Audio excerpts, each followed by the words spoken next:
I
ain't have to die to meet the devil.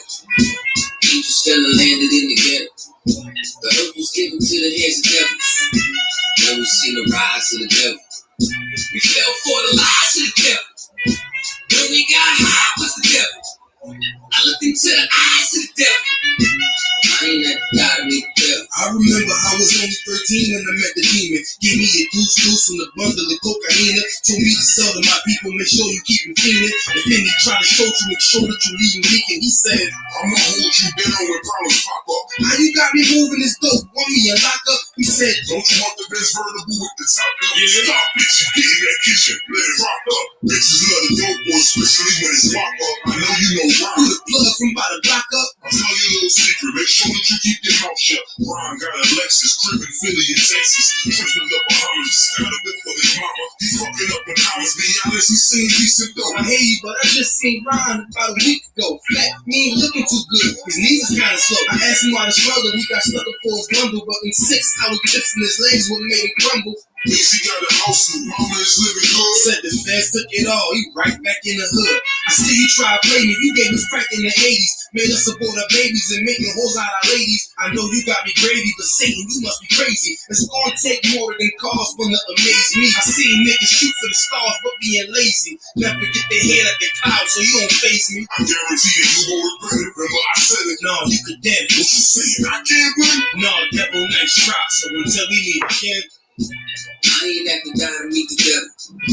Angels fell and landed in the ghetto. The earth was given to the hands of devils. Then we seen the rise of the devil. We fell for the lies of the devil. When we got high was the devil. I looked into the eyes of the devil. I ain't have to die to meet the devil. I ain't religious or superstitious, but we been getting fucked up to the side like a mistress. Police control a lot because prison became a business. The murder one of us, they start talking about forgiveness. We think that it's alright because we got public assistance. This shit ain't hell, dog, what is this? Where was all lives mattered when they killed Osama? There was no peace talk like the Dalai Lama.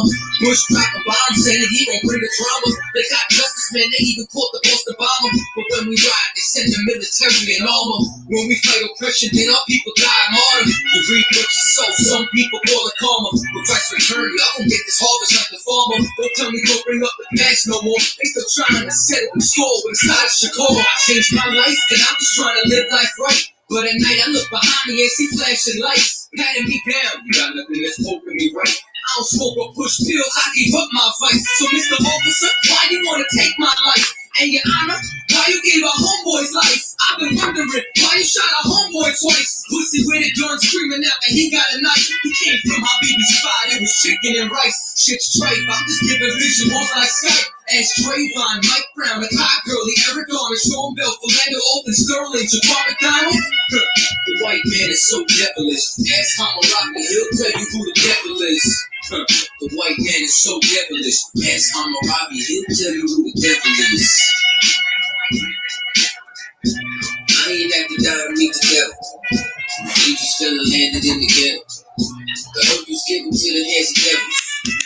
Then we seen the rise of the devil. We fell for the lies of the devil.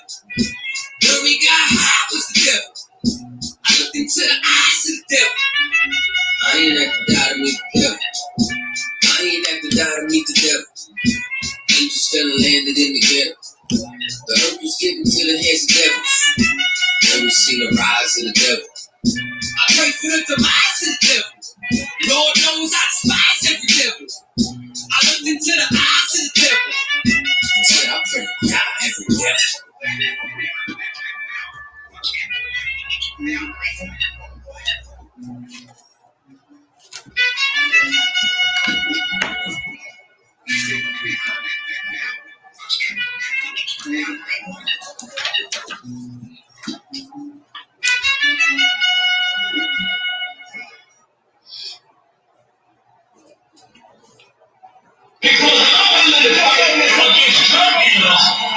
If they Muslim, if they Christian, if they're atheist, if they're Buddhist, if they're shutting black men, guess what? I'm gonna say something about it.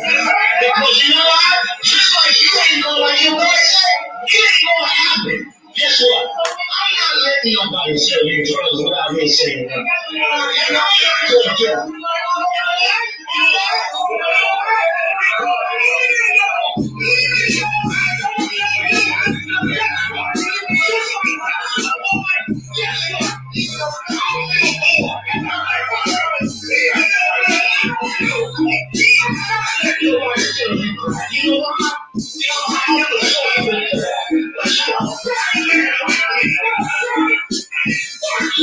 My whole life was trying to find something to follow. Had loyalty, every man tried to borrow. Felt pain, ain't a lot of sound. Got the trade so packed, I didn't even have my heart broke.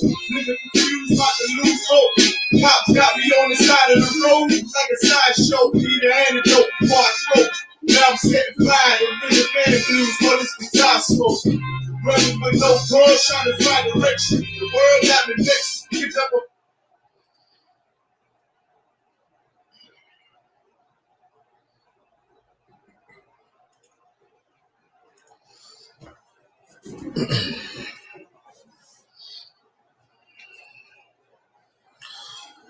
all right, let's get started. Salakia, running a little late.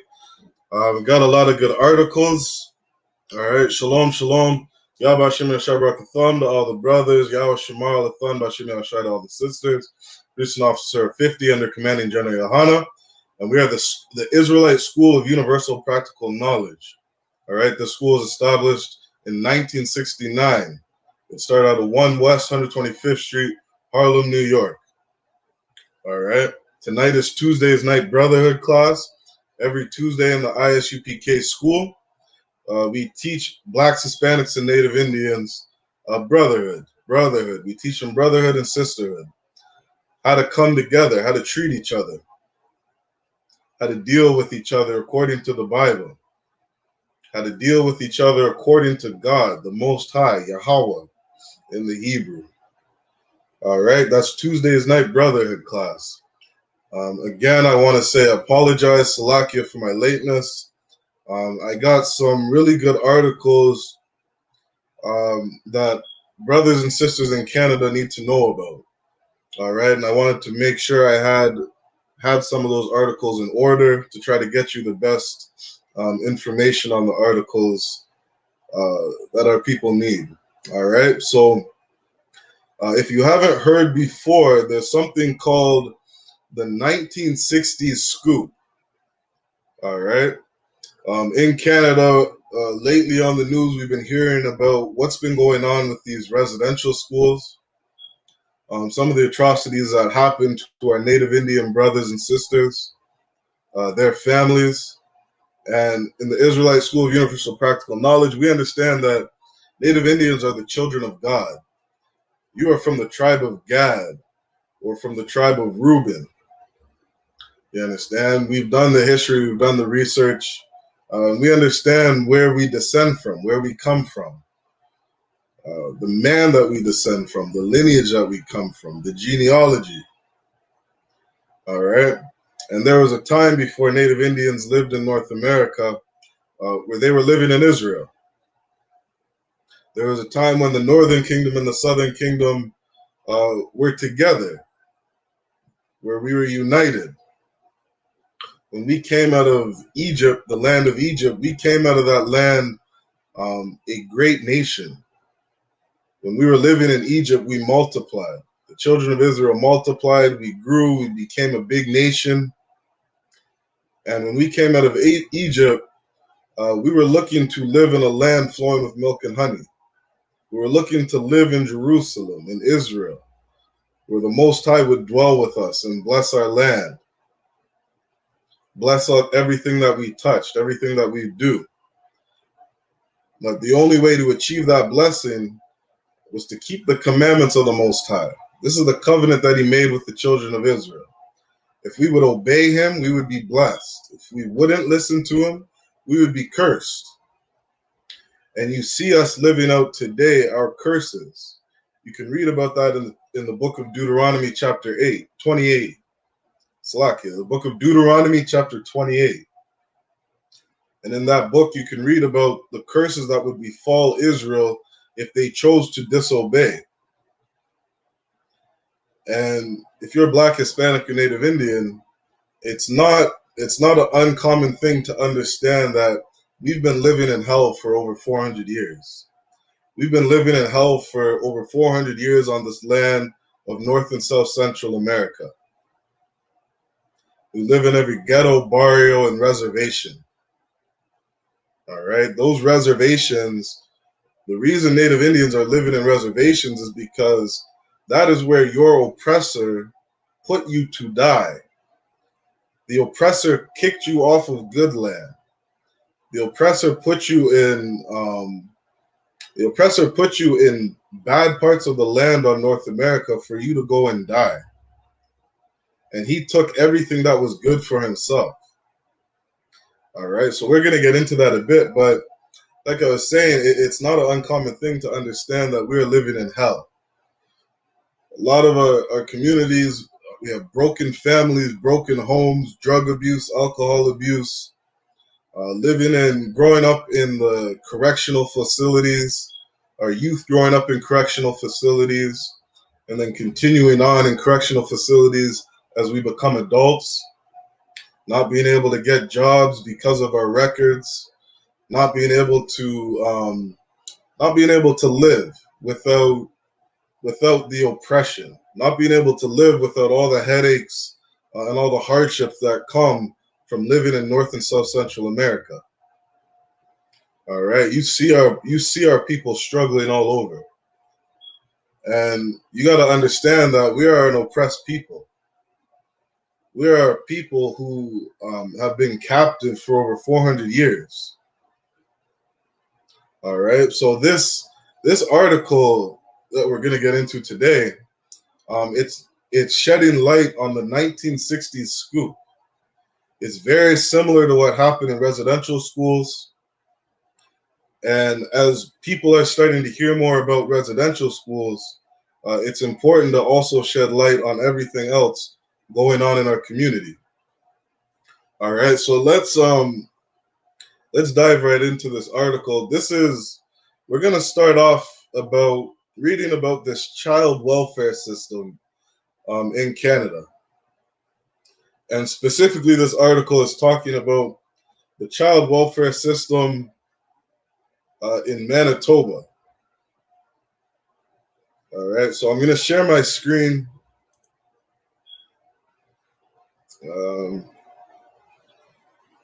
Share my screen so that everybody can see what I'm reading. If you're in the school, I put the sign-in links in the chat.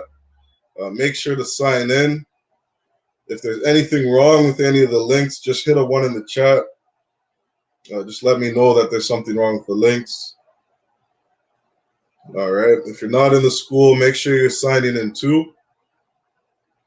Let us know if you want to join the school, be a part of the school. All right. In the I.S.U.P.K, we are building the Lord's army. Blacks, Hispanics, and Native Indians are united in this school. All right. We have a very strong brotherhood, very strong sisterhood, where Blacks, Hispanics, and Native Indians are united, obeying Christ, doing everything that he says, keeping all the laws, statutes, and commandments. and we are fighting for our people. All right. So this, see if we got the article. Yep. Everybody should be able to see my screen. I'll zoom in a bit. It should be good. So this article is titled, this article is titled Child Welfare System, Residential Schools, Different Chapters of the Same Book. How do you break a parent? Take away the only thing they care about most, says Winnipeg grandmother. So starts off with a story about Natasha Reamer Okma. All right, she is of Native Indian and Jamaican descent. All right, I'm not sure whose side of the parent is Jamaican or Native Indian, but regardless, she is a child of God. She is an Israelite according to the Bible. All right, in the Bible, or according to our culture, we identify who you are according to your father.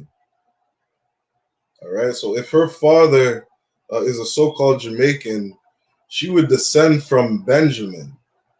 She would be a part of the tribe of Benjamin. And if her father is Native Indian, more than likely she is a part of the tribe of Gad. All right, so either way, she would be one of the 12 tribes of the nation of Israel. And we're going to get into a little bit of her story.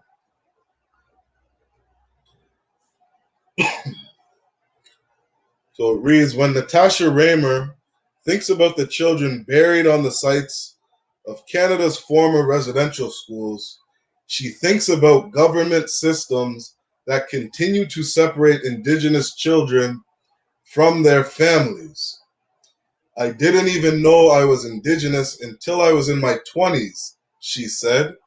I didn't know my family was alive. I didn't even know I had siblings. Raymer Okma, who is Nehena Cree and Jamaican, was placed in the foster care in Manitoba shortly after her first birthday and remained a ward of the state until she was 21, with the exception of a few years when she was adopted into a white Christian family. She says, I was denied the right to know about my roots. Anytime I would even ask, I was told that I was not allowed to know. I was told that this is my new reality. This is my new family.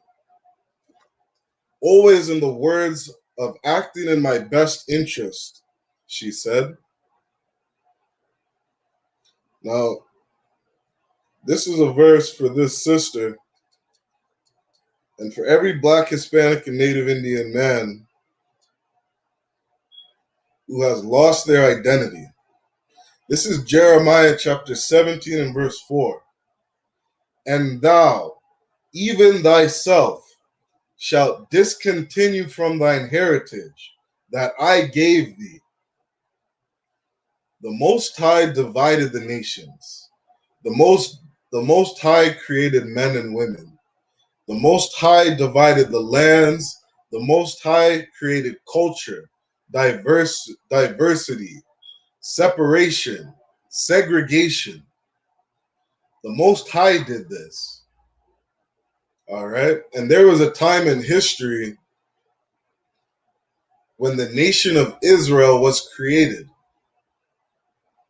You read about in the book of Genesis, I think it's Genesis 25, where an angel told Rebekah that there were two nations in her womb, two manner of people, two nations that were going to be created, Jacob and Esau. Esau being the progenitor of the nation of Edom or Idumea, the Edomites, and Jacob being the progenitor of the 12 tribes of the nation of Israel. All right. Jacob's name later turned to Israel because he overcame something. He wrestled with a demon. He wrestled with an angel. And as he wrestled with that angel, he was given the title Yasharallah, Prince of the Power. All right. And something heavy about that is you'll notice that the Most High is a man of war. It says in Exodus chapter 15:3, Yahweh is a man of war. Yahweh is his name. All right. The Christian church likes to teach God is all love. He's all love. All he does is love, love, love. All he does is show kindness and love and grace and mercy. And the Most High does do those things, but he's also a man of war. Everything in life is about war. And Jacob went to war that day when his name was changed to Israel. And when he overcame that, you see the spirit of our nation. All right. You see the spirit of the men that the Most High made a covenant with. Abraham went to war. Abraham went to war with himself and he overcame something. This is what life is about. All right. So that's a quick history on the nation of Israel. And when we read Jeremiah 17:4, it says, "And thou even thyself shalt discontinue from thine heritage that I gave thee." The Most High gave us that heritage. "And I will cause thee to serve thine enemies in the land which thou knowest not." All right. North America is a foreign land to us. There was a time when North America was a foreign land to the native Indians. When it was a foreign land to those Israelites that first came into the land and dwelt here. All right. The native Indians didn't start off living on this land called North America. We once lived in Israel. And in history, there was a time where we went into slavery under the Assyrians. And during that Assyrian captivity, it was under Shalmaneser the king. We had a king that took us overseas into a land that no man had ever dwelt. You can read about that in the book of 2nd Ezra. All right. You can also read about that in 2nd Kings. And that was a time in history. And so this is a land that our forefathers didn't know. And we are in that land today serving our enemies, serving the oppressor, serving the so-called European man. All right. We've been serving him for over 400 years. He has raped our women, our men. He's taken land from us. He's taken everything from us. He's taken our culture. He has gone around raping, robbing, and murdering this entire earth.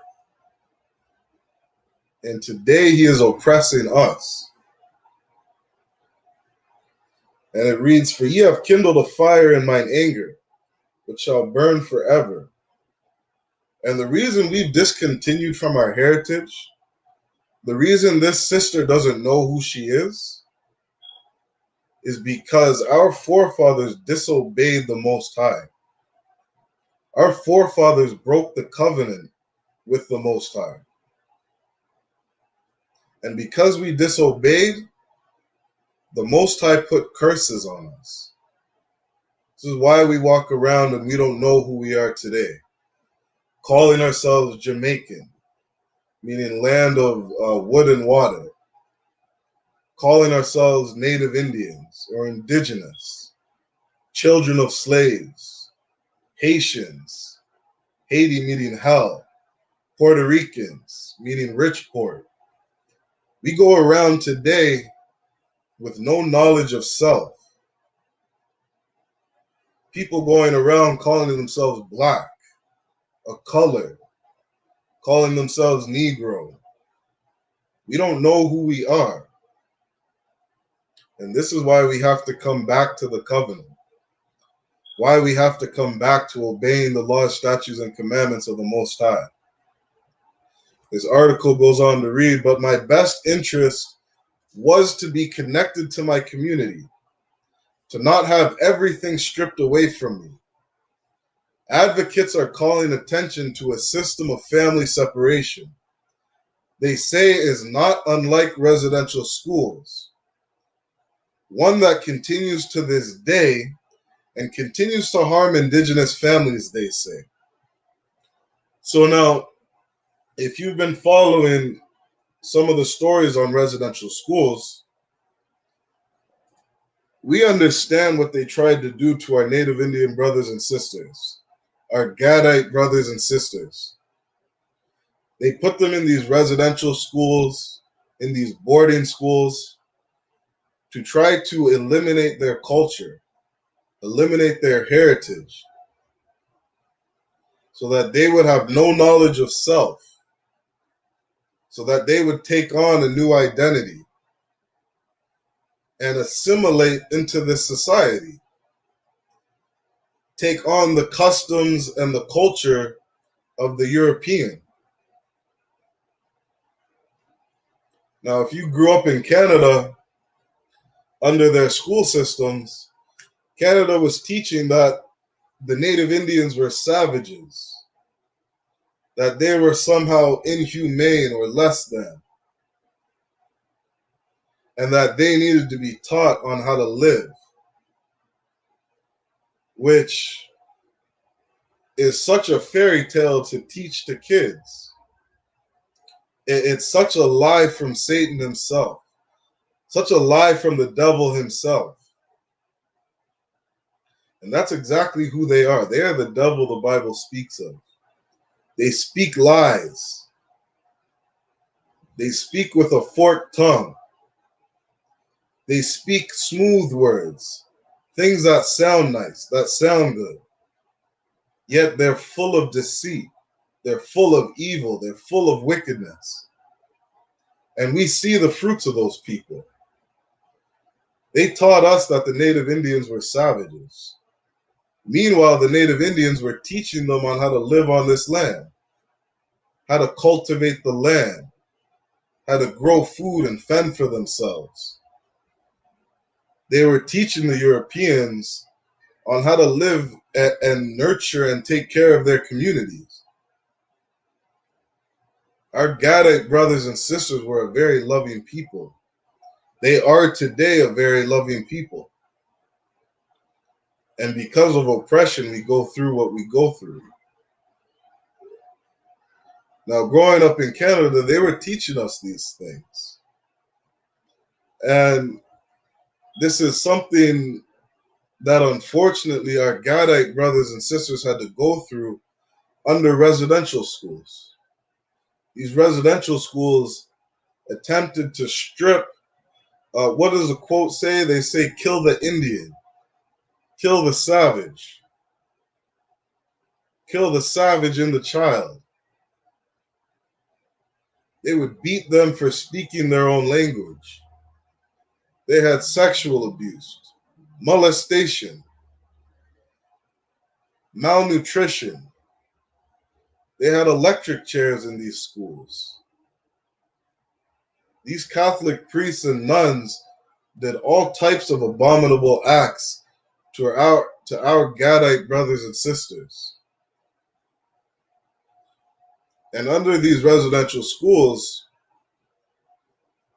the main thing they were doing was separating these kids from their families.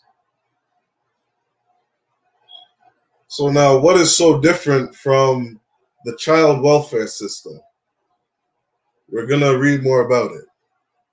So she says, advocates are calling attention to a system of family separation they say is not unlike residential schools.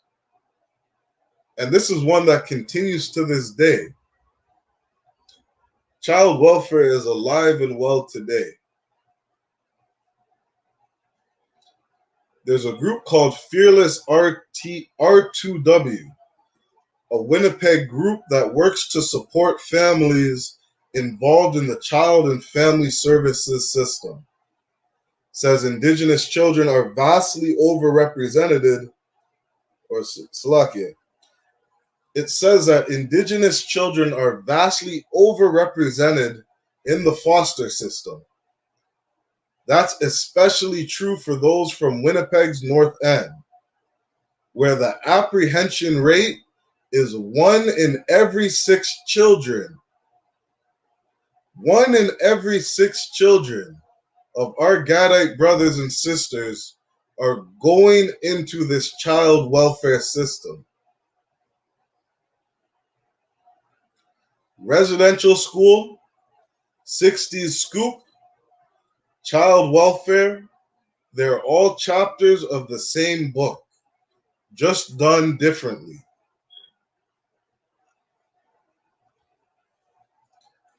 Mary Burton says, who was the founder of that Fearless Fearless R2W, Mary Burton, the founder of this Fearless R2W group, she says the system is not broken. The system is working exactly the way the government wants it to. She says, how do you break a parent? Take away the only thing they care about most in this world, their children. Burton has experience with this system as a child in foster care and later as a mother and grandmother. So our sister grew up in this child foster care, and she understands a bit about what went on. She understands a lot of what went on or goes on in this child foster care system. And I say thank you to you, sis, for trying to do something for your people.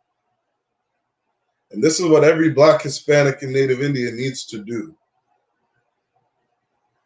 And let's grab Psalms chapter 120 and verse 7. Because this is something that's important to understand. Psalms 120 and verse 7 says, I am for peace, but when I speak, they are for war. You understand? The children of Israel, we are for peace. We say things like, we put our hands up, don't shoot. But these nations, they'll pull that trigger. We watched what happened to George Floyd last year. This brother is lying on the pavement with no might in himself to do anything. What reason do you have to murder that brother? Other than you hate our people. Other than you hate Blacks, Hispanics, and Native Indians. We had a Hispanic brother who was in an alleyway. A child put his hands up and said, don't shoot. And the police fired 3 rounds. Killed that young boy. You understand? Something that Blacks, Hispanics, and Native Indians need to understand that we need to get into our head is that this is a time of war. Matter of fact, let's grab that in Ecclesiastes chapter, I think 3 and verse 8. This is Ecclesiastes chapter 3 and verse 8. It says, a time to love and a time to hate. Something blacks, Hispanics, and Native Indians need to get in their head. There is a time to love. There is also a time to hate. There is a time to hate. When your oppressor has you inside of a residential school, raping 11-year-old girls, 12-year-old girls, and impregnating them, that is a time to hate. When the Canadian government is sticking drugs and alcohol on every corner of a residential or of every corner of a reserve, that is a time to hate. Putting drugs in our communities, destroying our people, putting them in residential schools, in the foster homes, constantly oppressing us over and over. That is a time to hate.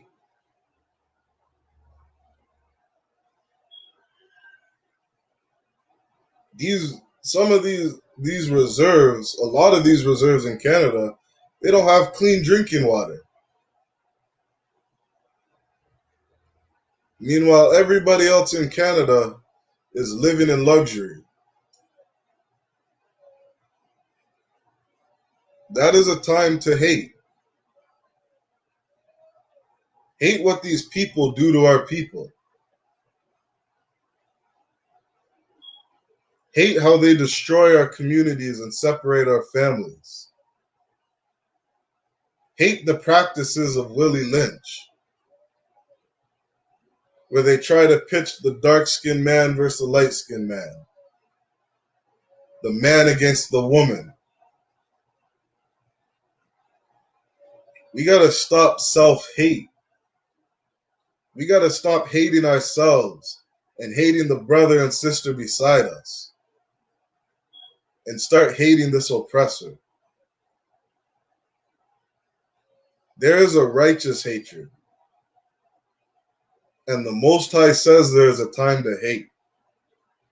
This verse goes on to read, there is a time of war and a time of peace. I just read they have 11,000 kids in foster care in Manitoba. 11,000 children are in the child welfare system in Manitoba. And 90% of those kids, and 90% of those children are Native Indians. 90% of those children, meaning over 9,000 children, are in child welfare systems in Manitoba. Those are God's children. Those are the children of Israel. Children who have been taken from their families, taken from their homes, and put into the government system. That's just in Manitoba alone. Let's go on to read some more of this.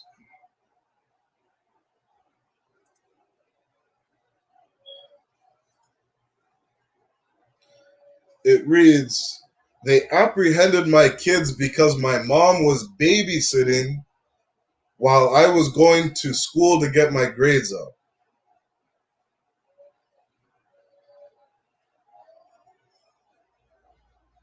They apprehended my kids because my mom was babysitting while I was going to school to get my grades up, she said. Sounds like a very foul reason to take somebody's children. Burton is currently the sole guardian of her 3 grandchildren, who were briefly in CFS care until she fought to get them back. So now let's check out some of these numbers. In Canada, Indigenous children make up 7.7% of the population up to the age of 14, but account for 52.2% of children in foster care, according to federal census data from 2016. There were 9,849 children in care as of March 31st, 2020, according to Manitoba Family's latest annual report.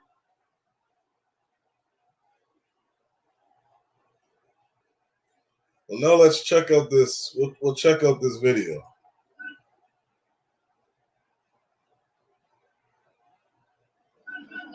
Yeah, right. Mary Burton is a grandmother of the North End, not only for her family, but for all families fighting against the child welfare system. It's a fight she knows personally and is now the permanent guardian of her grandchildren. Everybody's afraid of CFS. I'm afraid of CFS because I know that they have a lot of power. Burton is the co-founder of Fearless R2W, an organization that helps families in the North End navigate CFS. She says the discovery of unmarked graves at a residential school in Kamloops, BC, is a reminder to all Canadians that Indigenous children were, at one point in time, stripped from their communities. A dark part of history she says is not far from today's child welfare system. Residential school, 60s Scoop, child welfare, I think they're, like I said, they're all chapters of the same book. They're just done differently.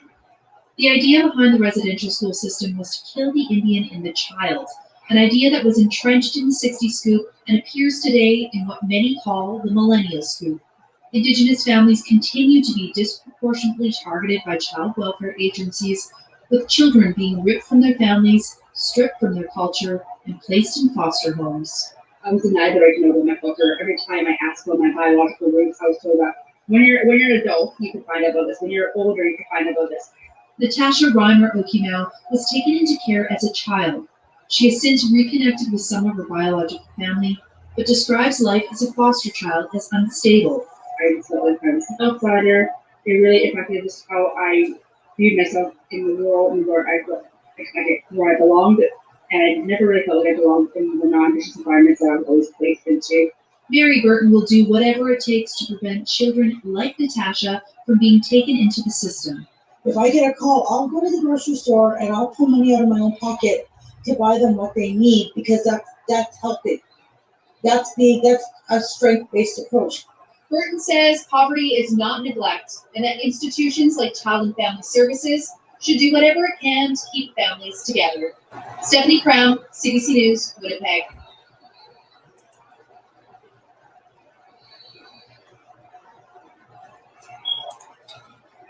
So let's keep going. What did this sister just say? Poverty is not neglect. Poverty is not neglect. Now, these devils steal your land, steal your resources, steal everything from you, force you into small pockets of land, and then because you have nothing, turn around and say you are not fit to raise your children.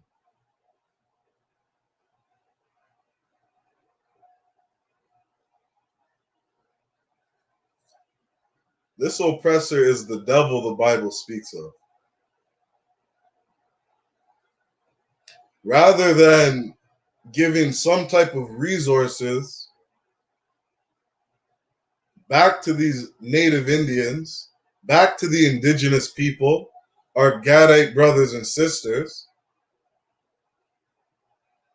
you say they are not fit to raise their children. This is happening in 2021. Let's keep reading.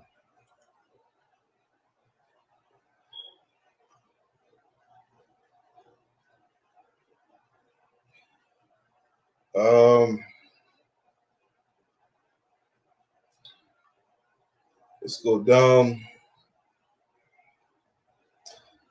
So Mary Burton says they need to abolish the current Child Welfare Act and create a new one. Start from scratch, she said. The province of Manitoba says it's committed to child welfare reform. In 2017, the progressive conservative government appointed an independent committee to review Manitoba's existing legislation and make recommendations to improve it. It's also switched to what it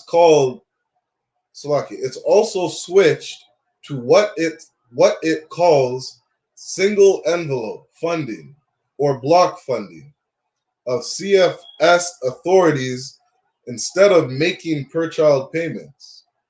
Last week, the province announced a new supportive guardianship program that aims to help ensure children grow up with family members. But Burton says there's too much wrong with current legislation, and it needs to be remade with affected families at the center. The government needs to consult with advocates, community partners, and people who know what's happening on the ground to make changes, she says. Now, this is a verse to this sister, Mary Burton, because our people for too long have been trying to get out of this oppression the wrong way.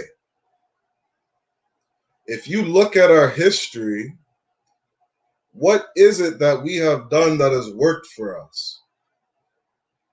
Marching hasn't worked. Holding hand in hand with the oppressors has not worked. Integration has not worked. Looking for handouts from our oppressor has not worked. Looking for our oppressor to fix the problem has not worked. We need to come back and obey God.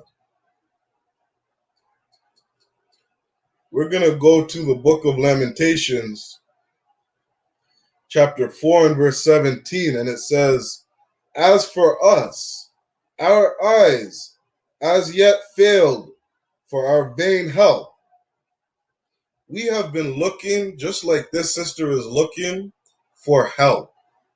And the Bible calls it vain help. It's a waste of time to look to the Canadian government to solve our problems. It's a waste of time to look for these Europeans to help us solve our problems. These are the people that are oppressing us.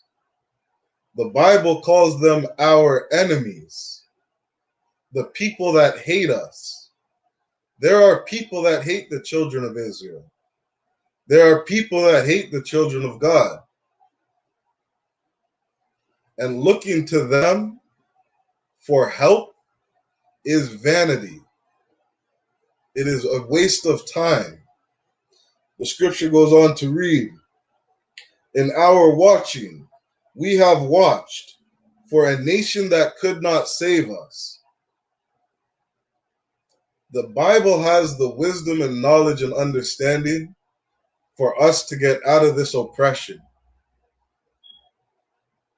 And looking to these nations to save us is not the answer. That is not the solution to our problem.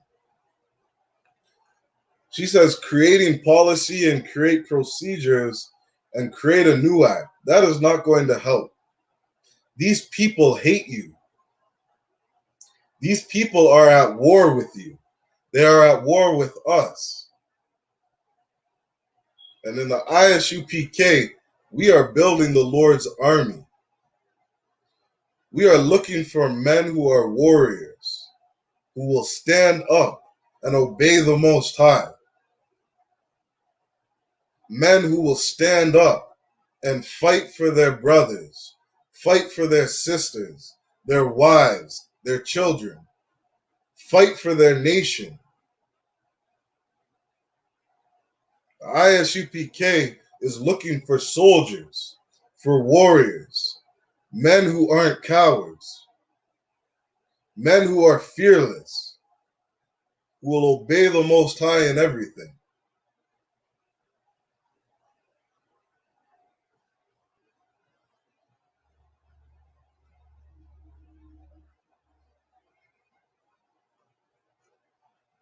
Let's go on to read some more.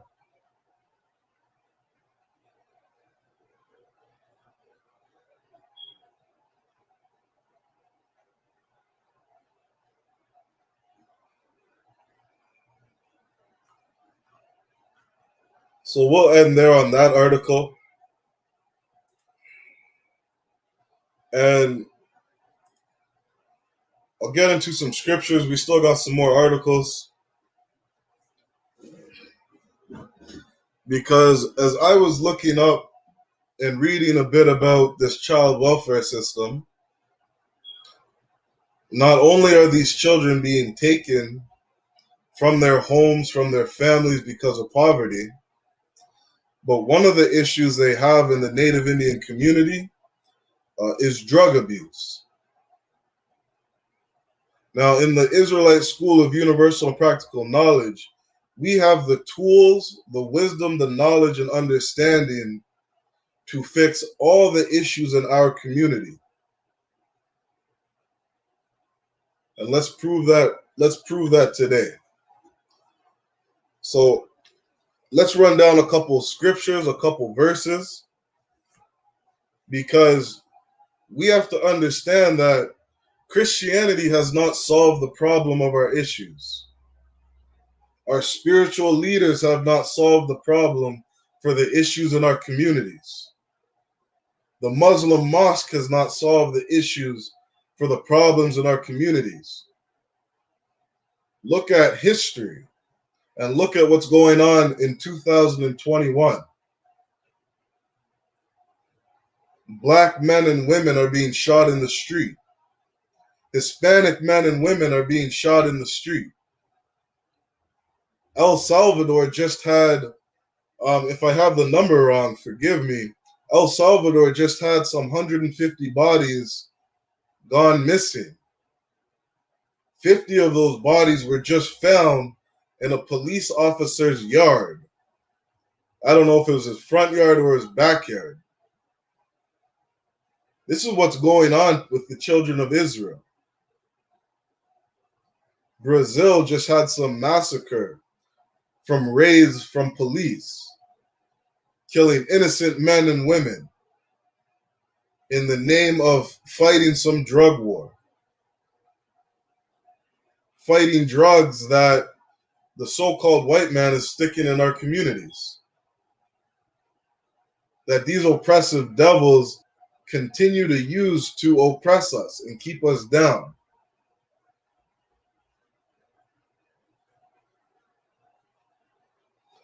Let's jump to the book of Exodus chapter 15 and verse 3. Because this is one of the issues that we have in our communities. And obeying God, obeying the Most High, will solve these issues. The Most High said to gather yourselves together, O nation not desired. In the book of Zephaniah chapter 2 and verse 1.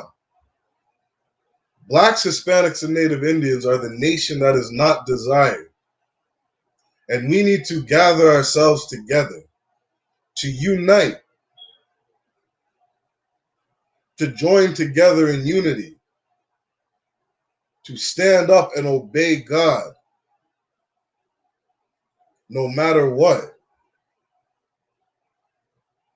And as we gather ourselves together, that would be a weapon against those that oppress us. Uniting Blacks, Hispanics, and Native Indians. Gathering ourselves together.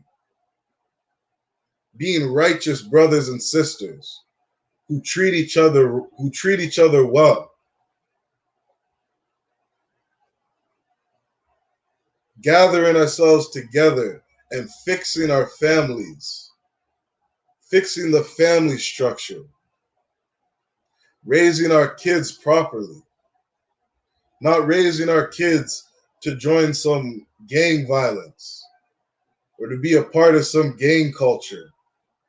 To raise our kids not to touch drugs, not to be drug addicts and alcoholics.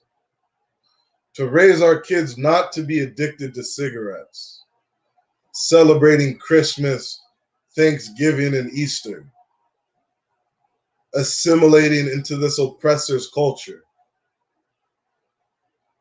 His way of life is bad for us. Eating shrimp, crab, pork, and lobster, killing ourselves,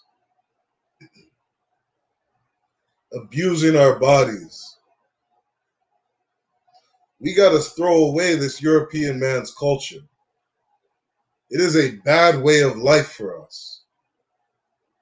It is not good for a man to lay with a man, a woman to lay with a woman.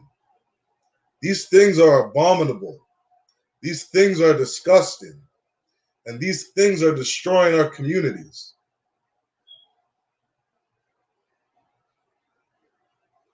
This is Exodus chapter 15 and 3. The Lord is a man of war.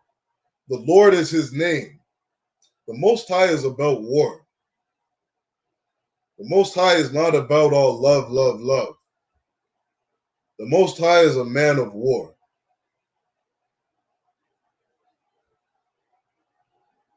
And if you are carrying the spirit of the Most High, you will be about war too. You will be about your Father's business, just as Christ was. Every Black, Hispanic, and Native Indian needs to carry this spirit. Life is about war. If you're hungry, you got to fight to eat. You need air, you need to fight to breathe. You don't want your family to be destroyed, you need to go to war. If you have a drug addiction, you need to go to war. If you're addicted to heroin, you need to go to war. If you're addicted to cocaine, you need to go to war. If you're addicted to marijuana, you need to go to war. That is how you will overcome these things. We got to stop being cowards. We got to stop being so Salakia, bitch made. Salakia for my language. If we're going to overcome these things, alcohol abuse, we need to go to war. The Christian church would have you give up. Christianity teaches you to have a defeated mentality. Christianity tells you nobody is perfect. You can't be perfect. You can't overcome these things. Christianity teaches you to be weak. If you're a man, Christianity teaches you to be feminine.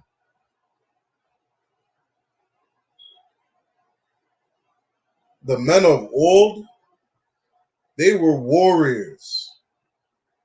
They had warrior spirits. They carried the spirit of the Most High. They went to battle against the things that tore apart their community. And when they overcame, when they got the victory, when they won their battle, they were blessed because of it. Let's go to the book of Second Ezra. Second Ezra chapter 7.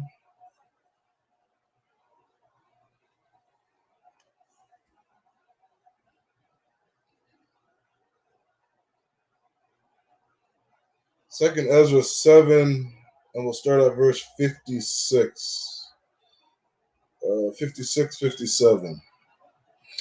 Ezra 7 and 56 says, Second Ezra and verse 56 says, For while we lived and committed iniquity, we considered not that we should begin to suffer for it after death. Being addicted to drugs, that is iniquity. Being a drug addict is iniquity. Verse 57, that answered he me and said, This is the condition of the battle, which man that is born upon the earth shall fight. Every man, woman, and child who is born on this earth has a battle to fight. There is a condition to the battle, meaning there are things that are going on around us. There are things in our environment that affect this battle. This is the condition of the battle. Verse 58, that if he be overcome, he shall suffer as thou hast said. Meaning in life, if you lose, you are going to suffer. If you do not win the battle, you are going to suffer. Whatever it is you are fighting in life, if you do not win, you are going to suffer. But if he get the victory, he shall receive the thing that I say. But if you win your battle, you are going to be blessed. You are going to gain the thing that the Most High has for you. You are going to be rewarded with the blessings that the Most High has for you. But the only way you're going to get those blessings is if you go to war. Verse 59, For this is the life whereof Moses spake unto the people while he lived, saying, Choose thee life that thou mayest live. Blacks, Hispanics, and Native Indians need to keep the commandments of God. They need to obey their Father at all costs. If you're a drug addict, you need to go to war. Because the Most High says you cannot be a drug addict. You cannot be addicted to anything and serve the Most High. Christ said we have to put the Most High first. He always has to be on our heart, mind, and soul. We have to love the Most High with all our strength, with everything that we have. We can't love the Most High with everything that we have if we're addicted to drugs, if we're addicted to alcohol, if we're addicted to video games. You cannot be addicted to anything. Nothing can come before the Most High. And we need to overcome. We need to win that battle. And the way you win the battle is joining the Israelite School of Universal Practical Knowledge. Coming in this school and learning how to go to war. Learning how to get the victory. Having righteous brothers beside you hold you up. Having righteous brothers and sisters beside you to fight with you, to overcome with you. You're not going to win the battle on your own. Matter of fact, let's get that verse. Let's see what Christ said. We're going to go to Matthew Matthew chapter Matthew chapter 12.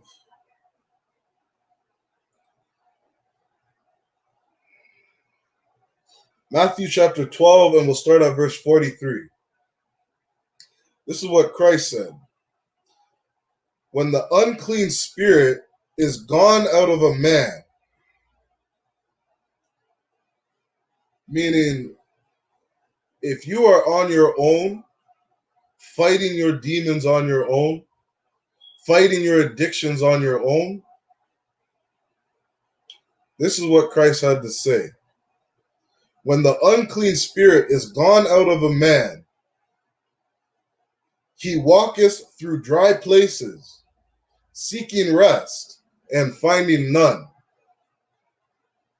That evil spirit that was inside of you is going to walk this earth and is not going to find any rest. Verse 44, then he saith, this is the spirit, that evil spirit that you fought on your own, that you thought you overcame on your own. This evil spirit saith, I will return into my house from whence I came out. That evil spirit is going to return back to you. And when he is come, he findeth it empty, swept and garnished.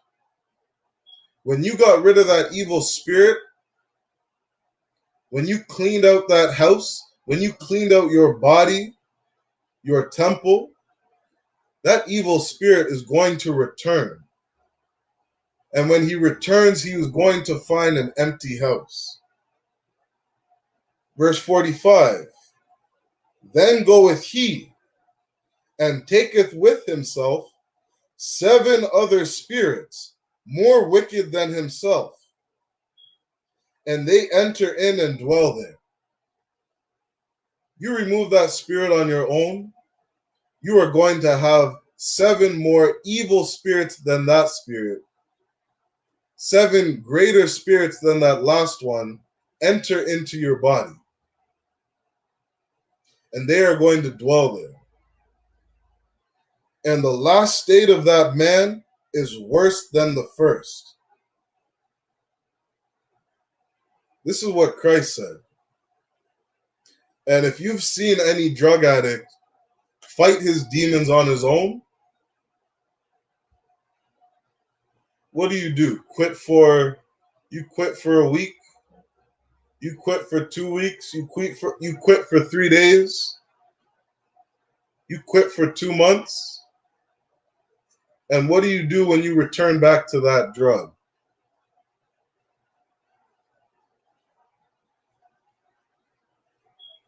You go and pull every dollar out of your account. $500. Spend it on every drug in the world. And you abuse that drug.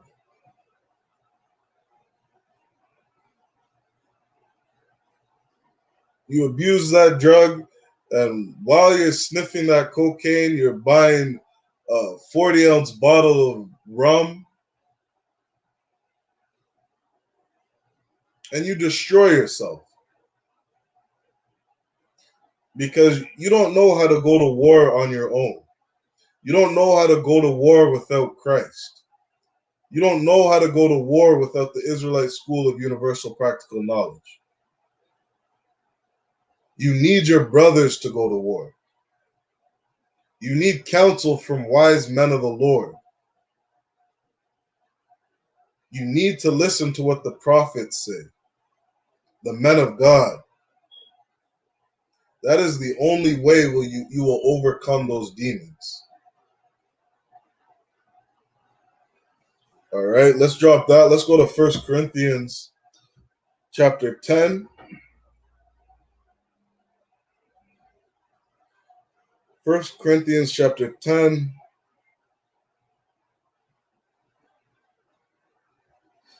and verse 13.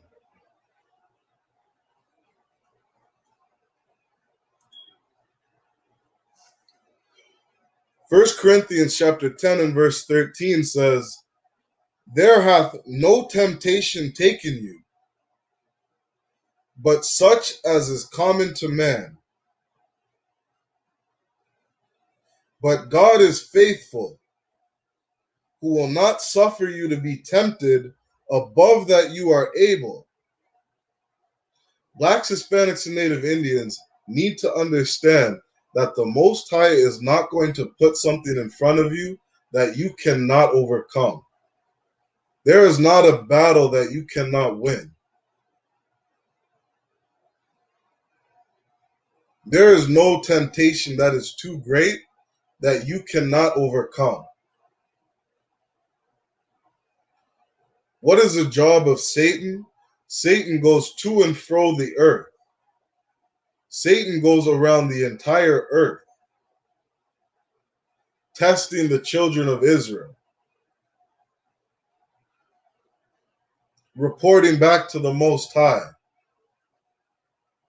saying, is this child really worthy?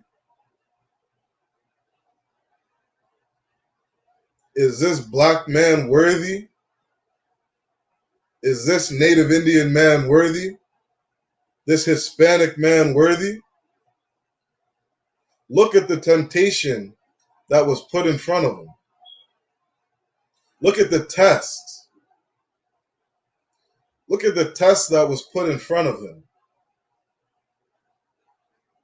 Look at the test that he failed. That drug that he continues to abuse. That weed that he won't put down.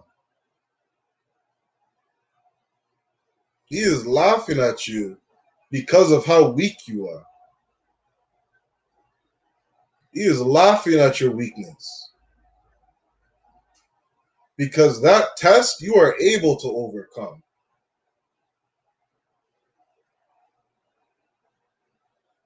You are able to obey your Father. You are able to obey the Most High.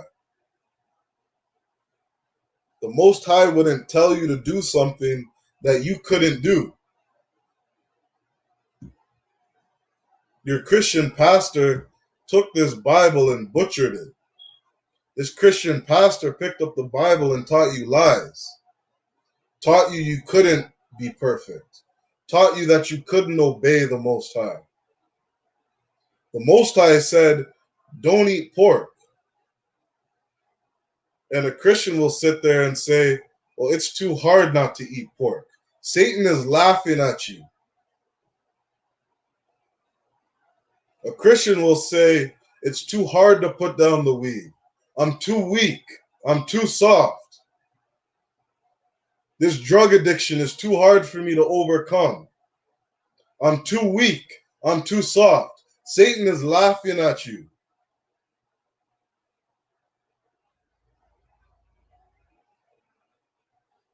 The scriptures say, if the blind follow the blind, both of them shall fall into a ditch. Martin Luther King led us into a ditch. Our spiritual leaders led us into a ditch.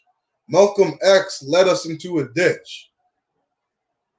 Your imam, your pastor led you into a ditch. How come every Muslim is a drug dealer? You understand? All these people have led you into a ditch. Let's read that again. There hath no temptation taken you, but such as is common to man. But God is faithful, who will not suffer you to be tempted above that you are able.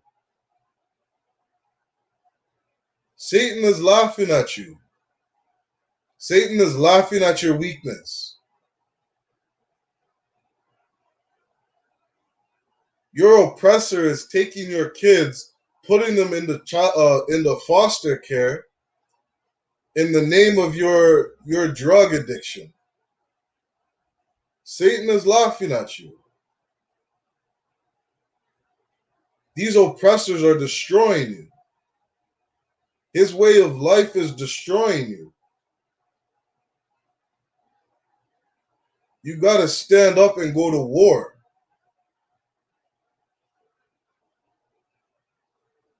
Hey, quick shout out to the chat.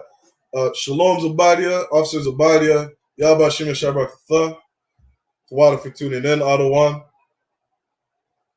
Khan, it's damn right. That burning house is still burning. That house is still burning, and we are feeling it today.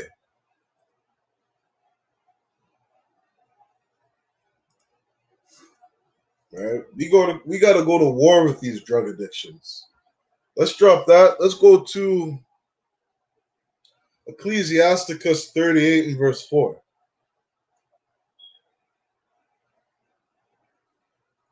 Ecclesiasticus 38 and verse 4.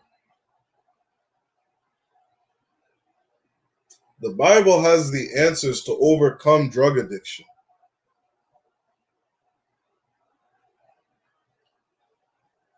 Ecclesiasticus 38 and verse 4 says, "The Lord hath created medicines out of the earth, and he that is wise will not abhor them."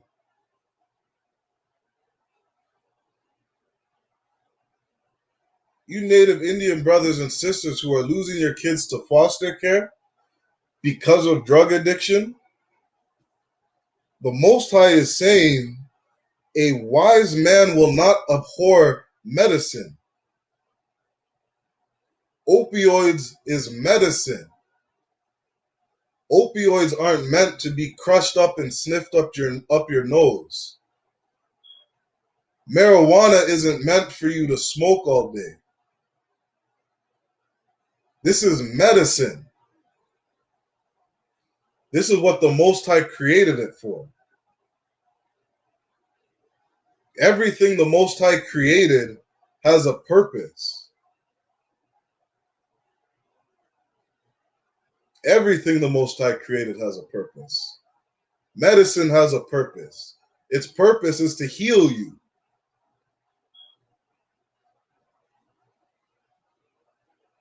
Its purpose isn't to abuse and sniff up your nose. Its purpose isn't to smoke and inhale and destroy your lungs, make you docile and weak, make you effeminate.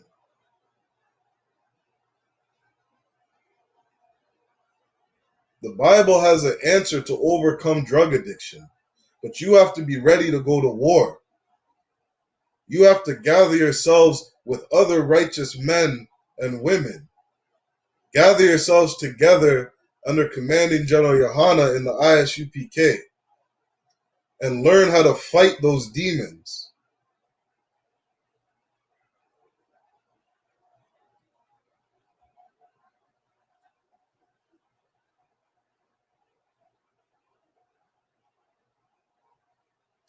Let's drop that. Let's go to 1 Corinthians chapter 10 and verse 23.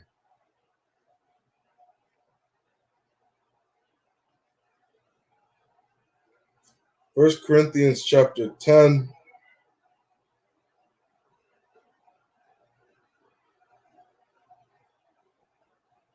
Oh,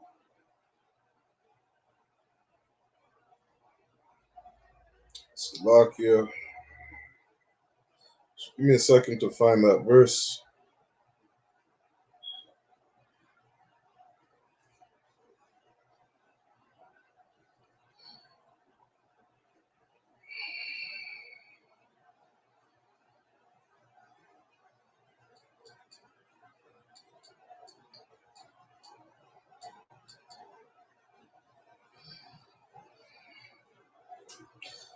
Slovakia. Come on, yeah, 1 Corinthians chapter 10 and verse 23. And it reads, "All things are lawful for me, but all things are not expedient. All things are lawful for me, but not all things edify not." Medication is lawful. It is not a bad thing. Marijuana has its purposes. Alcohol has its purposes. These things are lawful. but not all things are expedient. It's not expedient to turn those opioids into powder and sniff it up your nose. That is not expedient. That is not a wise thing to do. This medication is here to heal you. Everything has its purpose. Alcohol has its purpose. Understand?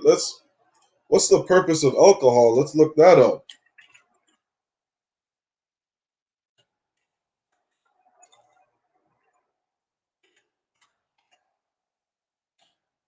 Fuck you. Let me get that verse.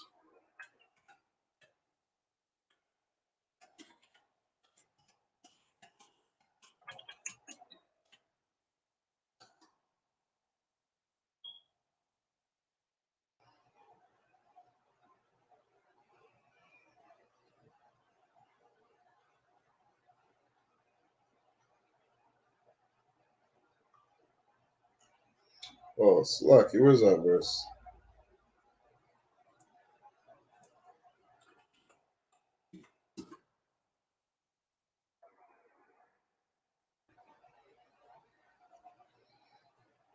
Yeah, it's no sweat. We'll drop that. Let's go to the book of Isaiah, chapter 52 and 5. All right. But the Most High says, all things are lawful. Everything was created for its purpose. It's not good to eat pork, shrimp, crab, or lobster. Those things have a purpose. Marijuana has a purpose. Damn right, Officer Zabadia. UPK is the real medicine. UPK is the only place where you will learn to fight and battle your demons. The only place where you will learn to get that victory, to overcome those things that you struggle with.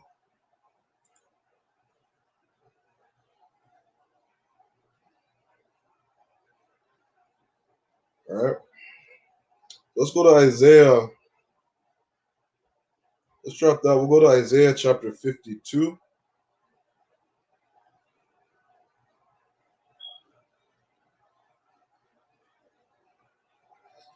Isaiah 52 and verse 5. All right. This is something Blacks, Hispanics, and Native Indians got to understand. Verse 5 says, "Now therefore, what have I here, saith the Lord." This is the Most High speaking. "That my people is taken away for naught." Are Blacks, Hispanics, and Native Indians in captivity for nothing?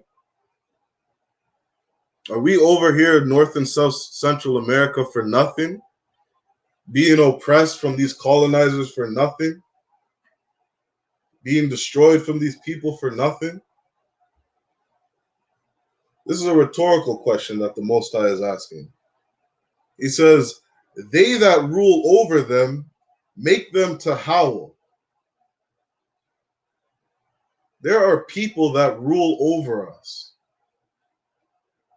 There are people that are ruling over us in Canada that is making Blacks, Hispanics, and Native Indians howl. You Native Indians who are living on reservations, having your kids taken away from you, forced into residential schools and foster care systems and child welfare systems. These things are very depressing. These things make you howl. These things make you cry. This place is hell. This is the place that we were born in. And so it's very understandable. It's a very easy thing to understand why Native Indians are addicted to drugs. Why Native Indians are alcoholics, getting pissed drunk and pissing themselves. It's very understandable why the daughters of Zion are whoring themselves out. Damn right, Mindy Salakia, Mindy Mindas. All the genocide that was done. The massive genocide, over 60 million Native Indians, 70 million Native Indian man, woman, and child.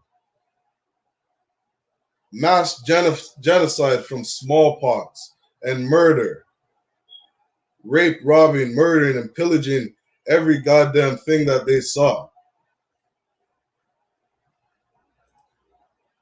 This place is hell.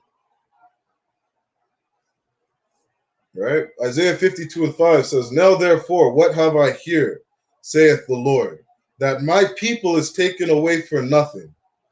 They that rule over them make them howl. These people that are over us hate us. That is something that we have to understand, saith the Lord. And my name continually every day is blasphemed. The reason people rule over us is because we disobeyed the Most High. You understand? And this is the good news that the Christian church absolutely butchers. Your Christian pastor is going around teaching you that the entire earth needs salvation. What about the 10-year-old child who's in foster care? Because he was taken from his parents because they were poor.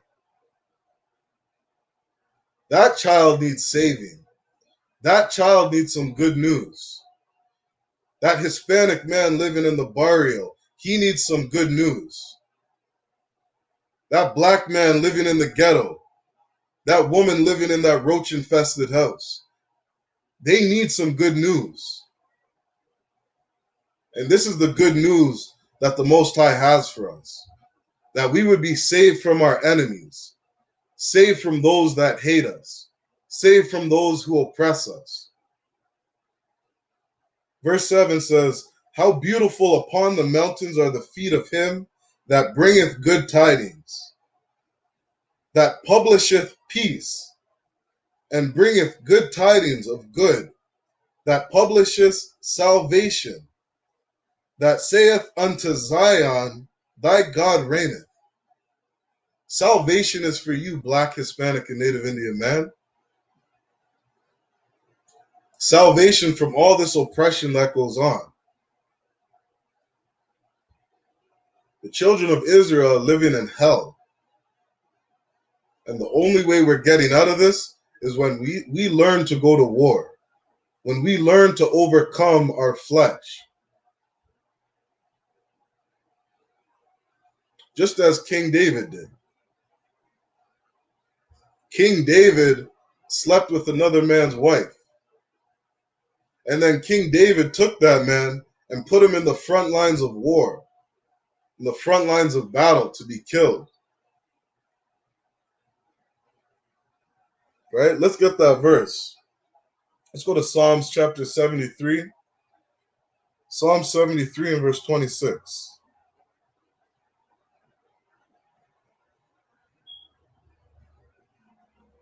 This is Psalm chapter 73 and verse 26. This is King David speaking. He says, My flesh and my heart faileth. Right? King David, his flesh and his heart failed him.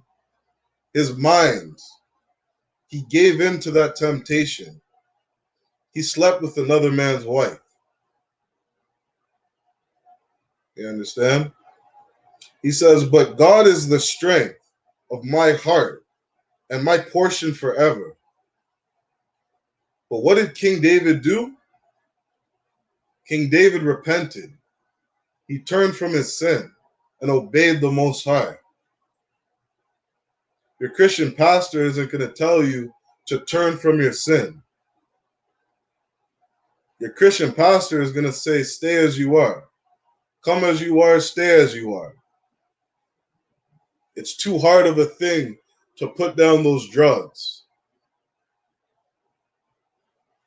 This is why, I kid you not, you have Christian pastors who are sniffing lines of coke before they go and preach their sermon. You got Christian pastors downing bottles of liquor to their face before they go and speak to their congregation. This is why you have Christian pastors sleeping with other men's wife in the congregation. One of the last articles I read on that, you had a Christian pastor having a threesome on top of the pulpit in the damn church.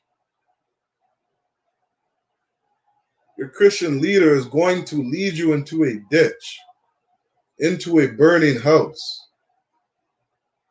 He's not a man of God. She is not a man of God. Your Christian pastor who's a woman, she's not supposed to be teaching in a damn church. Right? Officer Zabadia just posted a verse. His watchmen are blind. They are all ignorant. They are all dumb dogs.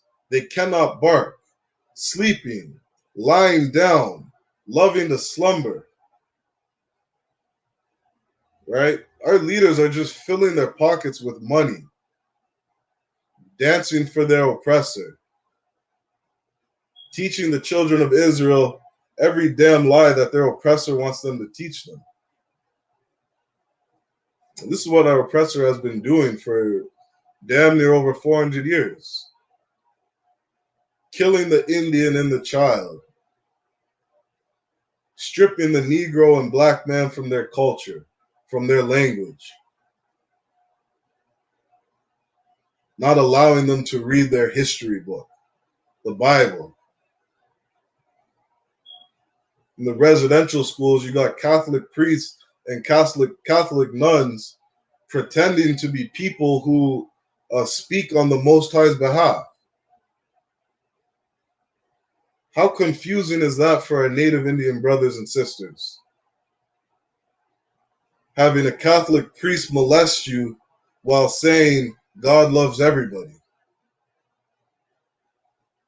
It's a disgusting thing to tell. It's a disgusting thing to fight for an Asian man or a so-called white man to be saved. These people don't need salvation. These people are oppressing God's children. All right, let's keep going. I have some more articles I wanted to bring out. I got a quick video. Let's see how we do for time. Got a quick video I'm going to share on what is called or what is titled the Sixties Scoop.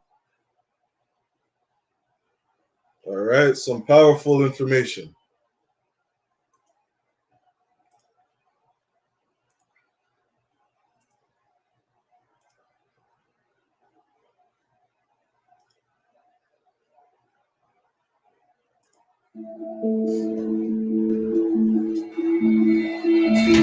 Between the 1960s and the 1980s, tens of thousands of indigenous kids were taken from their families and put into the child welfare system.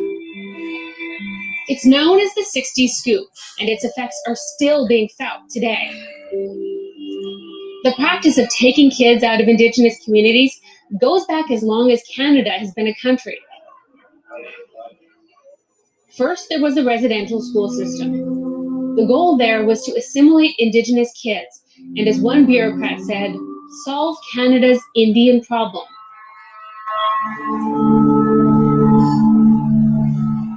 Then in the 1960s, provinces started taking large numbers of indigenous children into care. The term 60 scoop actually came from a BC social worker who reportedly said she felt like she was literally scooping children out of their parents' arms. Those decisions were often made by non-Indigenous social workers who didn't necessarily understand Indigenous culture or family structures, like the role of extended family in childcare. Social workers often saw challenges, like poverty, as a reason to remove children. Many parents grew up in residential schools and were facing their own trauma. Some of them even asked social services for help. But the jump in the number of Indigenous kids in the child welfare system around this time is staggering.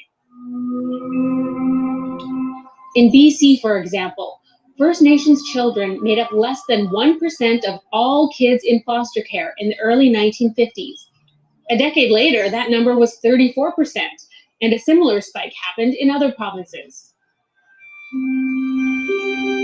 Some governments developed special programs designed to get Indigenous children adopted, like Saskatchewan's AIM program. The AIM program advertised kids on TV and radio and in newspapers. Almost all of the kids who were adopted went to white families in Canada, the United States, and even as far away as New Zealand. Across the country, thousands of Indigenous kids were adopted out. I'm going to pause that really quick. We're going to keep going, but what's interesting about this foster care system, or what they call this child welfare system, is that immediately after you destroy a people, you look at their conditions that they're living in, and you tell them that they're not suitable to raise their own children. That there's too much poverty, there's too much drug abuse, too much alcohol abuse.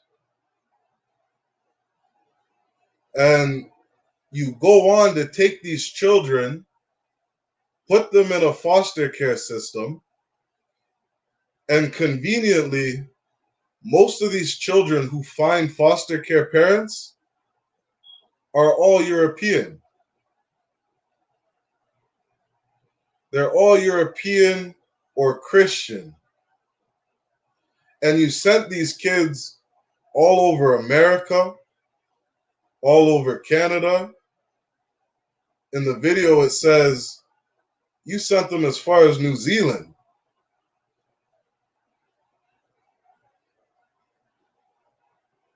It is okay for a Black, Hispanic, and Native Indian man to be anything but himself. Anything but himself. You cannot be Black. You cannot be Native Indian. You cannot be a child of God. And that is how these nations oppress us. That is how these nations destroy us. This is why they want us to celebrate Christmas. This is why they want you to celebrate Thanksgiving. This is why they want you to celebrate Valentine's Day and Easter. They don't want you celebrating your own culture. They don't want you reading the book of Leviticus chapter 23 and celebrating the Passover, celebrating the memorial of blowing of trumpets, Feast of First Fruits, Feast of Dedication, Feast of Purim. They don't want you to come back to your culture, because the minute you do is the minute you will rule this planet Earth. Matter of fact, let's grab that verse real quick. Let's go to Deuteronomy chapter 6 and verse 4.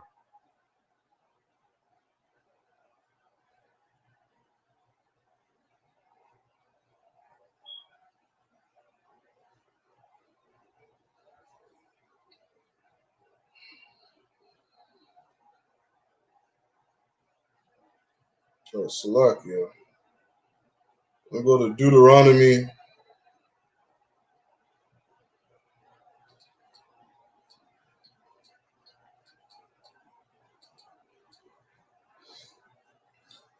Deuteronomy chapter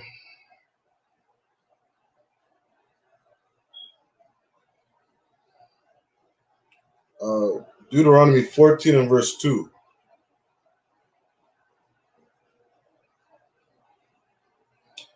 Come on, we can read this. Deuteronomy 14 and verse 2 says, "For thou art an holy people unto the Lord thy God." Blacks, Hispanics, and Native Indians, you are a holy people. That means separate. That means different. We are not to be like everybody else. We are not to take on the ways of our oppressors. We are not to take on the religion of the Muslims. We are a holy people unto the Lord thy God.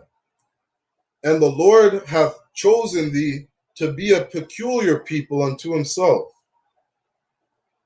above all the nations that are upon the earth. Blacks, Hispanics, and Native Indians, we are to be above all people on the face of the earth. We were created for rulership. We are meant to be above all the nations. Good news for Blacks, Hispanics, and Native Indians. When Christ returns, every knee shall bow. Everybody will be under Blacks, Hispanics, and Native Indians. The men that stand with Christ. The men that rule with Christ. The men in the I.S.U.P.K. Rulership is for us. Let's keep going with this video.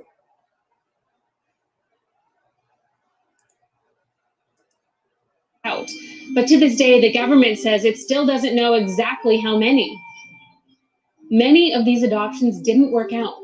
One study found that 1/5 of Indigenous adoptions had broken down by the time a child turned 15, half of them by the time they were 17. But it wasn't until the 1980s that the government really started to examine the damage the 60s Scoop caused families and communities.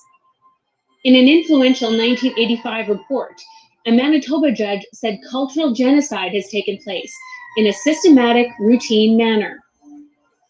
More than half a century after the 60s Scoop began, the trauma and harm are still affecting families. Many survivors say they were abused while in care. They continue to struggle with trauma and loss of family and identity, loss of language and culture, loss of history, similar to residential school survivors. And they don't always have information about where they came from. Some survivors are struggling to find their biological families.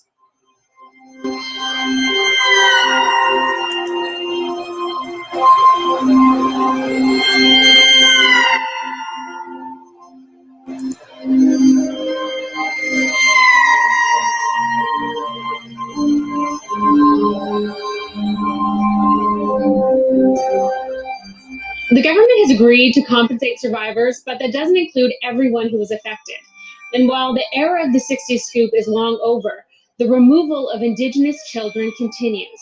Today, more than half of the kids in care in Canada are Indigenous.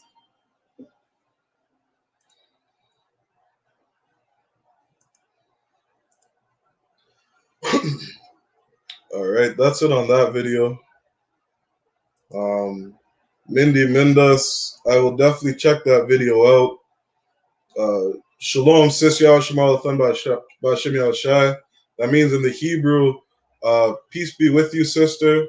May the Most High watch over you in the name of Christ. All right, Thawada for tuning in, sis. I'll definitely check out that video. I'll see what it's about. Any information you have, definitely send it in. I'll type in. You can email us specifically at Canada, ISUPKcanada@gmail.com. If you got any information, go ahead and email that email. We'll definitely get that information out to our people. I.S.U.P.K is all about loving Blacks, Hispanics, and Native Indians. We are all about uplifting our people. All right, giving them solutions to our communities. All right, I'm Officer Sharia Wan. You can type in my name on Facebook. Go ahead and add me. And any other brother in the school will definitely be happy to share information with you. All right, so Thawada for tuning in, sis. So there's that video. That's just a bit on this thing called the 60s Scoop. Now, for time's sake, we're running out of time. I'm gonna read through a little more information, and then we'll end today's class. we're definitely not going to stop getting this information out. And so I'll read one more article and then we'll end there. All right. Blacks, Hispanics, and Native Indians, we got to understand that we are at war. These people that are over us, they hate us. They're not here to help us. In the I.S.U.P.K, we have a sanction. We have a safe space for every Black, Hispanic, and Native Indian. This is a place you can come into and find all the resources and counsel that you need to make it through this hell.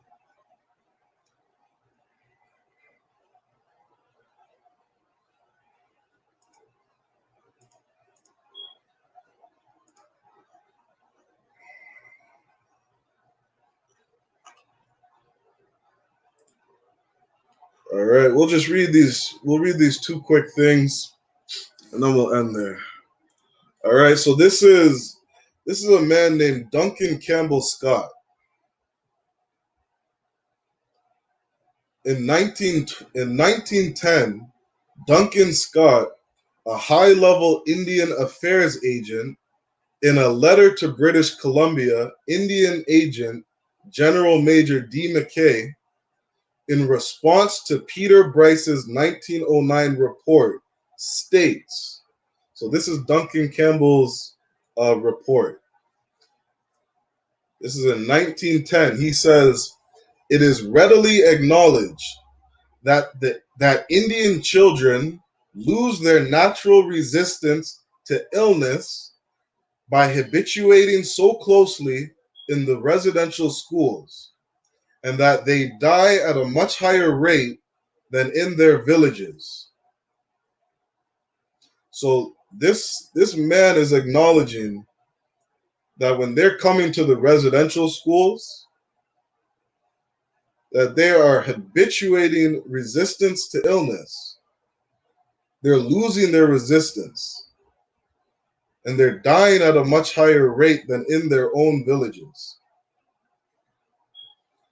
So this man in 1910 understood that.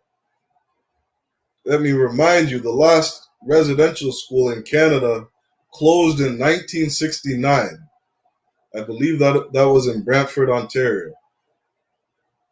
He goes on to say, "But this does not justify a change in the policy of this department, which is geared towards a final solution of our Indian problem." In 1910, there is a man who said, even though these children are dying at a higher rate from illness, this does not justify a change in the policy. This oppressor is the devil the Bible speaks of. I don't even know if the word devil does enough justice to say how evil these people are. He goes on to say, in 1914, Scott publicly admits in his essay, History of Canadian Indians, 1867 to 1912, that it is quite within the mark to say that 50% of the children who passed through these Indian residential schools did not live to benefit from the education which they had received therein. In 1919, Scott abolishes the post of medical inspector for Indian agencies, effectively getting rid of Dr. Peter Bryce and ending reports about the death rates in residential schools. These people hate you. Don't think in 2021, because they have a suit and a tie and a smile on their face, that they do not hate you. In 1920, while tabling a new government bill for the compulsory residential school attendance of all Indian, Métis, and Inuit children, Scott stated, "I want to get rid of the Indian problem. I do not think, as a matter of fact, that this country ought to continually protect a class of people who are able to stand alone. That is my whole point. Our object is to continue until there is not a single Indian in Canada that has not been absorbed into the body politic, and there is no Indian question and no Indian department. That is the whole object of this bill." D.C. Scott, 1920. The bill is passed in 1920, and compulsory attendance for all Native children ages 7 to 15 years becomes law in Canada.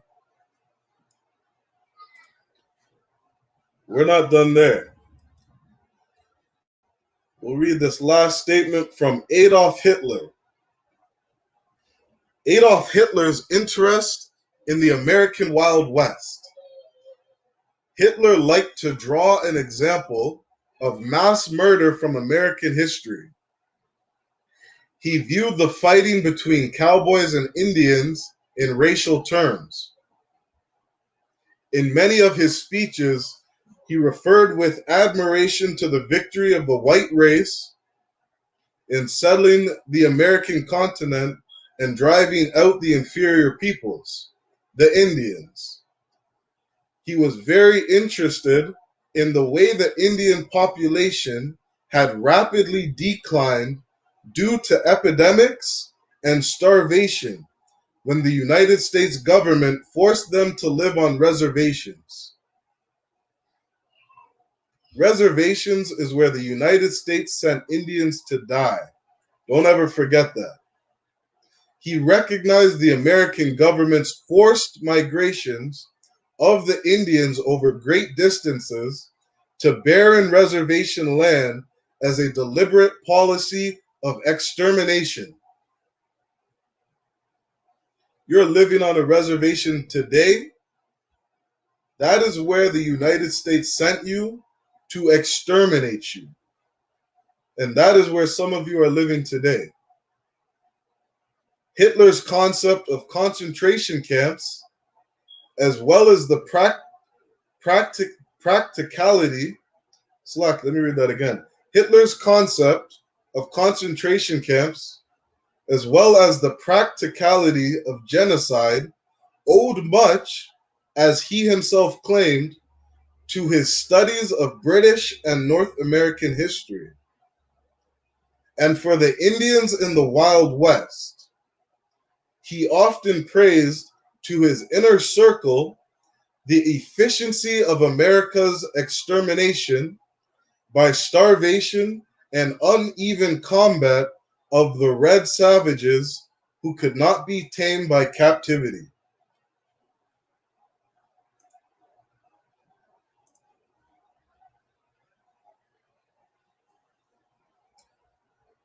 Hitler understood that this is where the United States and the British sent the children of God to be exterminated, sent the children of God to die, our Gadite brothers and sisters. This is something that we have to understand. All right. And with that, I'll just say the man of sin is being revealed. The man of sin is the devil the Bible speaks of. And he must be revealed. According to the word of God, he is going to be revealed. And we are seeing his evil be revealed. All right. So with that, I'm going to end Tuesday's Night Brotherhood class. Let's clap it up.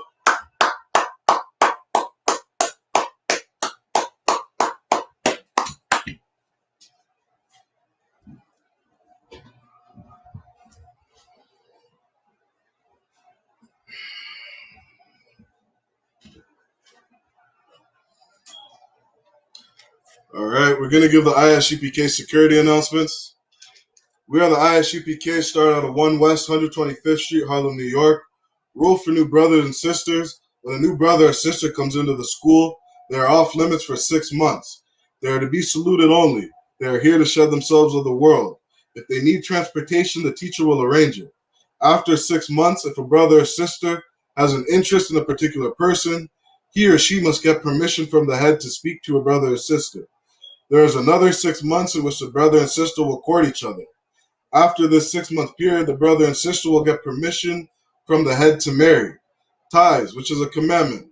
You can find that in Numbers 18, verse 21, and Malachi chapter 3, verses 8 to 10. Ma'ashra means tenth in the Hebrew. 10% of every penny of any increase the Lord gives you. Give to the treasury department or teacher. Priest fund, free will offering for priests is not mandatory. Whatsoever amount you would like. Upcoming holy convocations on Monday, September 6th. Monday, September 6th, we have the memorial of blowing of trumpets. All right, and with that, we're going to give a courtesy salute to the brothers and a courtesy salute to the sisters.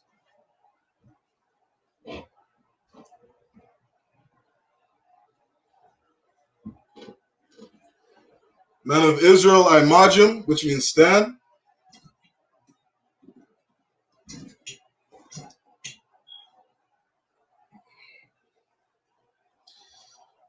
Men of Israel, I.M.A.J.M, which means stand.